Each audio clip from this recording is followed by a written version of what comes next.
Coming up, 2 years in custody for the woman who attacked a pensioner in the street. The man who thought he was helping a lost toddler who sparked a police investigation.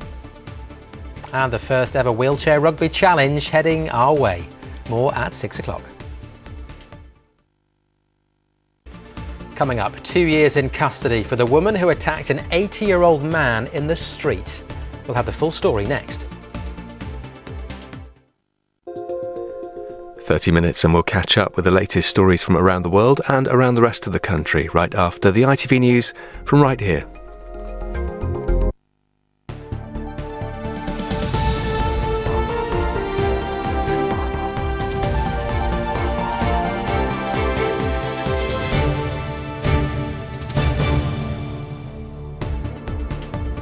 Hello, welcome to ITV News Central. On the programme tonight, 2 years in custody for the woman who attacked an 80-year-old man in broad daylight.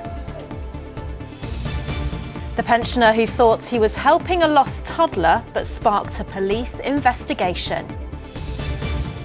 Bobby's off the beat, why there are 2,000 fewer police officers in the West Midlands. And a soggy spring in full swing at the Malvern Festival.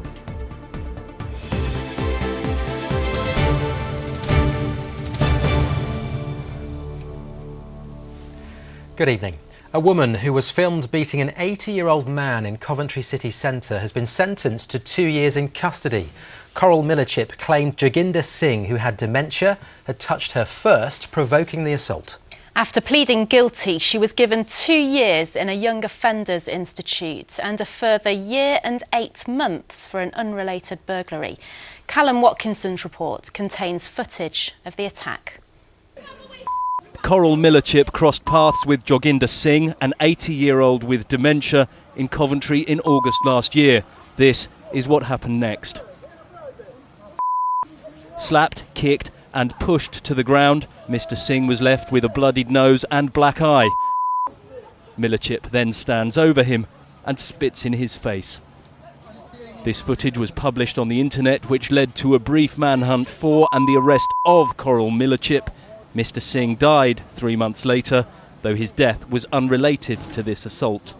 Sentencing Millerchip to 2 years in prison, Her Honour Judge Sylvia de Bertadano told her this attack had taken away what little independence Joginder Singh had left in the remaining months of his life. This was a man who was clearly very vulnerable, she told her, due both to his age and his condition. If his condition wasn't apparent to you, his age should have been. Millerchip was given an additional 20-month sentence for an unrelated burglary. 3 years, 8 months in total. She served 9 months already on remand. Callum Watkinson, ITV News at the Warwickshire Justice Centre in Leamington Spa. A man from the West Midlands has appeared in court charged with breaching the conditions of a terror order. The man, who can only be identified as GG for legal reasons, is accused of 2 offences under the Terrorism Prevention and Investigation Measures. He was remanded in custody and will appear at the Old Bailey later this month. A man from Wednesbury has been charged in connection with an alleged child sex slavery ring. Radko Karchnak, who's 20 and of Walsall Street, is one of 8 people charged following raids carried out across the Midlands, Kent and Yorkshire. They're charged with 36 offences, including rape and false imprisonment. They've been remanded in custody.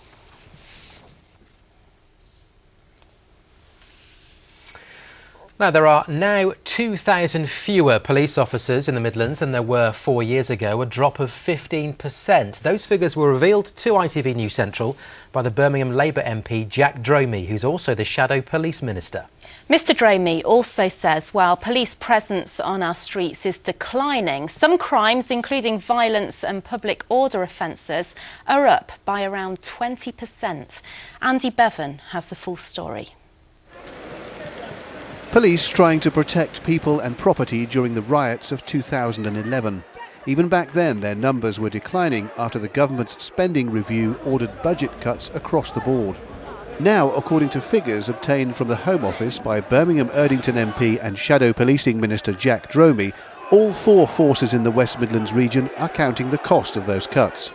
Warwickshire lost 166 officers between 2010 and 2013. West Mercia is down by 355. Staffordshire just surpasses that number with 360 fewer, while West Midlands Police has shed 1,171 officers, a drop of almost 15%. In contrast, says Mr Dromey, certain crimes in the West Midlands area are on the increase. Public order offences have risen 19%. Shoplifting is up 20%, and some violent crimes have jumped by 21%. There is a clear link between the number of bobbies on the beat on the one hand and crime on the other. And if you cut 1,171 police officers from the West Midlands, inevitably what you start to see is crime once again going up. The West Midlands Police and Crime Commissioner, Labour's Bob Jones, blames the coalition government for cutting too far too soon and says it's the larger forces which have come off worst. The way it's made the reductions have been an absolutely flat rate way, which means the areas with the greatest needs, which have the greatest grant, are taking a much bigger cut than those with lower crime, less problems. In percentage terms, Staffordshire has seen a bigger reduction in officer numbers than West Midlands, down almost 17%. But here, the Conservative Police and Crime Commissioner says he's ditched the mountains of station-based paperwork faced by many beat bobbies and thrown out obsolete technology to make the force more efficient. We're getting straight back to proper frontline policing in communities, and the force welcome that. So I'm afraid I think it's quite an exciting time for policing. I don't think it's the black picture that's being painted. And what I absolutely won't do, and have said from the word go, you don't just throw more and more and more money at something which is fundamentally not working properly. And that, I think, is what Mr Dromey is suggesting. Today, the Home Office told ITV News that in the West Midlands Police area, overall crime is down by 17% since the last election. The force itself said, we've had to save £126 million over 4 years, and as the force's biggest overhead cost is staffing, it was inevitable that cuts would have to be made to the number of policing posts. Andy Bevan, ITV News. Now, he thought he was trying to help a toddler find his mum in a busy shopping centre, but it sparked a police investigation. The 80-year-old can be seen on CCTV leading the boy away by the hand before being challenged by the mother. Well, police now accept the man was acting with good intentions after he came forward, but it's left many asking what they would do in that situation. Phil Brewster reports. Shortly after 10 a.m. yesterday morning, and CCTV footage shows a mother and her 21-month-old boy entering the boot store at Derby's Into shopping centre. Behind them, a man approaches and appears to take the boy's hand and lead him away. He stops when the mother turns round and, after a few seconds, walks off. The child was unharmed. Police later released the footage to try to trace the man. And this morning, an 80-year-old man, hearing reports in the news, rang officers to say he thought it might be him in the CCTV. After interviewing him, detectives say they're satisfied he was acting with good intentions.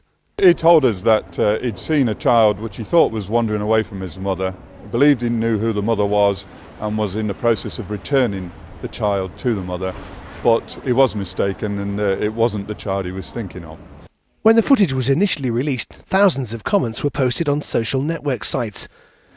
Today, shoppers we spoke to in Derby had mixed views on whether they'd feel comfortable approaching the child they thought might be alone or lost.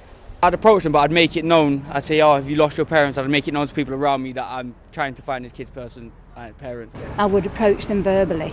I wouldn't touch them at all. A single man on their own approaching a child, they automatically think it's sinister. We've got that stigma, haven't we? Yeah, and it isn't always like that. It's really hard these days because, you know, you do think, am I doing something that people will construe as not being innocent? You know, you're doing something you shouldn't be doing. It's tricky nowadays about going up to, especially young children, because you just turn around and say, he's trying to take my child. Yeah. So you're in a no-win situation. Police say they've had a huge response from the public in relation to this incident and have thanked them for their support. They're also urging parents to keep a close eye on their children in busy public places, but say incidents like this shouldn't make people fearful of helping a child potentially in distress. We all have a responsibility to look after each other and the most vulnerable members of society, so I wouldn't like an incident like this to put people off stepping in and helping. It's about having a measured approach, about getting to security as soon as possible and get the matter resolved. Well, this story has provoked an awful lot of debate today, hasn't it, really? It certainly has. In our office, on our social media sites, where you've been letting us know what you think about it. The question really is what you would do in this situation. Would you rush over, help the child without a second thought, or feel slightly worried, as some people in that report did, about approaching a child who you think is on their own? Let's read a few of those thoughts out. Andy Nixon says, what a society. Everyone views everyone not just with suspicion, but judgmentally, he says.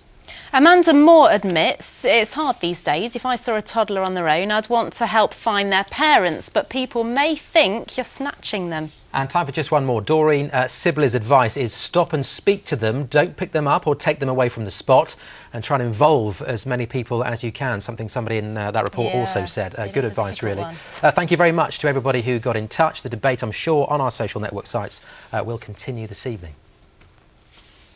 Well, you're watching ITV News Central. Still to come tonight, the blooming beauties on show at the Malvern Spring Festival.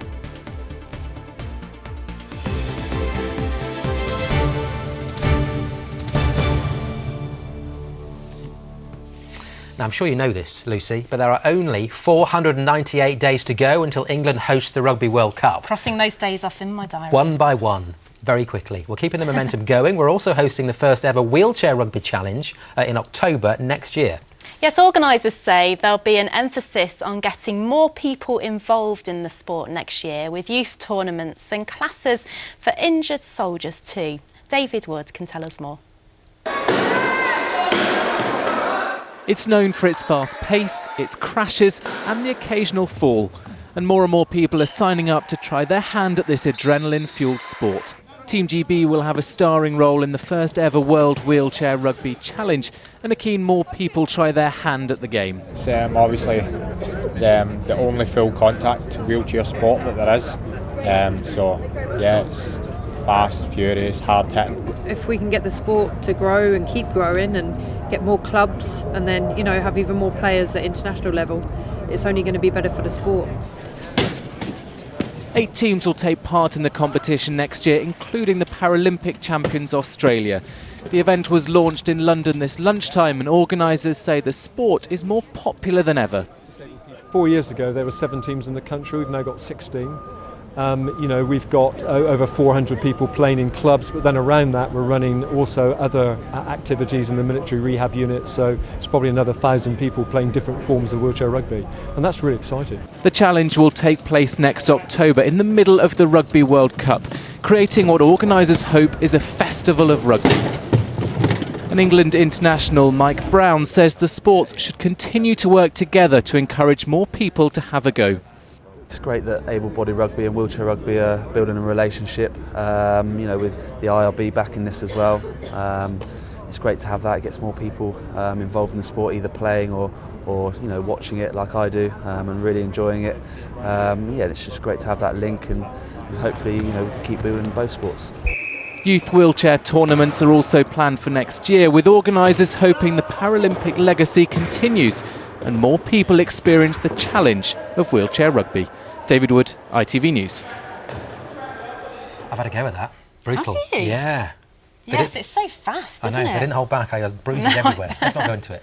Still to come on the programme this evening, spring's definitely in full swing at the Malvern Festival. Did we call them blooming beauties earlier on? Blooming beauties. We meant the flowers. Let's move on. And the people. Oh, they were lovely too. I just didn't want to be rude. Here's a blooming beauty. Oh, that's nice, isn't it? It's yes, a nice thing to I like say being likened to a daffodil or tulip or something. Anyway, listen, thank you very much. I'm sure it could have been worse.